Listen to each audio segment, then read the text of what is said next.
wabarakatuh. Shalom Om Swastiastu, Namo Buddhaya, salam kebajikan untuk kita semuanya. Hai semuanya, perkenalkan nama saya Fani Fibiola Hutauruk. Di sini saya akan menjelaskan sedikit daripada perbandingan habitat makhluk hidup. Simak videonya ya. Klasifikasi makhluk hidup. Klasifikasi makhluk hidup adalah proses pengelompokan makhluk hidup berdasarkan ciri-ciri yang dimiliki. Tujuannya adalah untuk mempermudah identifikasi dan mempelajari keanekaragaman makhluk hidup. Sistem klasifikasi ada 3, yaitu 1. Sistem 2 kingdom, 2. Sistem 5 kingdom, 3. Sistem domain. Perbandingan habitat makhluk hidup. Yang pertama, habitat darat. Dia memiliki ciri-ciri tanah sebagai tempat hidup dan ketersediaan oksigen tinggi. Contoh makhluk hidup hewan yaitu harimau, gajah, dan kucing. Sedangkan tumbuhan, pohon jatin, dan rumput. Dan yang kedua, habitat air yang memiliki ciri-ciri lingkungan berair atau laut, sungai, dan danau. Ketersediaan oksigen tergantung pada kedalaman. Contoh makhluk hidup hewan yaitu ikan, paus, dan lumba-lumba. Sedangkan tumbuhan, gangga, teratai.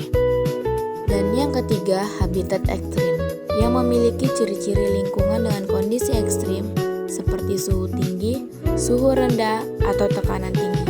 Contoh makhluk hidup hewan yaitu beruang kutub atau habitat kutub, dan unta atau habitat gurun. Tumbuhan, kaktus atau habitat gurun.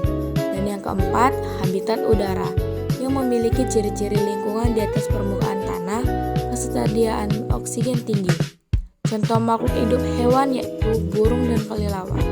Tumbuhan, tidak ada tumbuhan yang hidup di udara, tetapi ada yang menempel di pohon lain atau efit sebagai anggrek. Manfaat perbandingan habitat. Yang pertama, pemahaman keanekaragaman hayati, memahami bagaimana berbagai spesies beradaptasi dengan lingkungan mereka. Yang kedua, konservasi, membantu dalam upaya pelestarian habitat dan spesies yang ada di dalamnya. Yang ketiga, penelitian ilmiah, mendukung penelitian tentang adaptasi dan evolusi makhluk hidup. Perbandingan habitat berdasarkan adaptasi. Yang pertama, adaptasi fisik, yaitu hewan darat memiliki kaki untuk berjalan. Hewan air memiliki sirip untuk berenang. Hewan udara memiliki sayap untuk terbang. Dan yang kedua, adaptasi perilaku, yaitu hewan nokturnal aktif di malam hari dan hewan diurnal aktif di siang hari. Pentingnya kita memahami hakikat. Yang pertama, pemahaman mendalam. Memahami hakikat sesuatu membantu kita memahami esensi.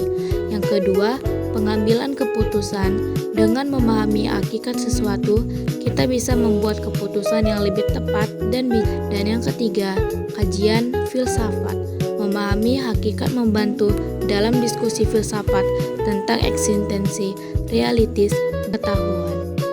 Nah, yang terakhir, perbandingan habitat makhluk hidup, yaitu tentang perbedaan dan kesamaan antara berbagai jenis habitat yang dihuni oleh makhluk hidup di bumi.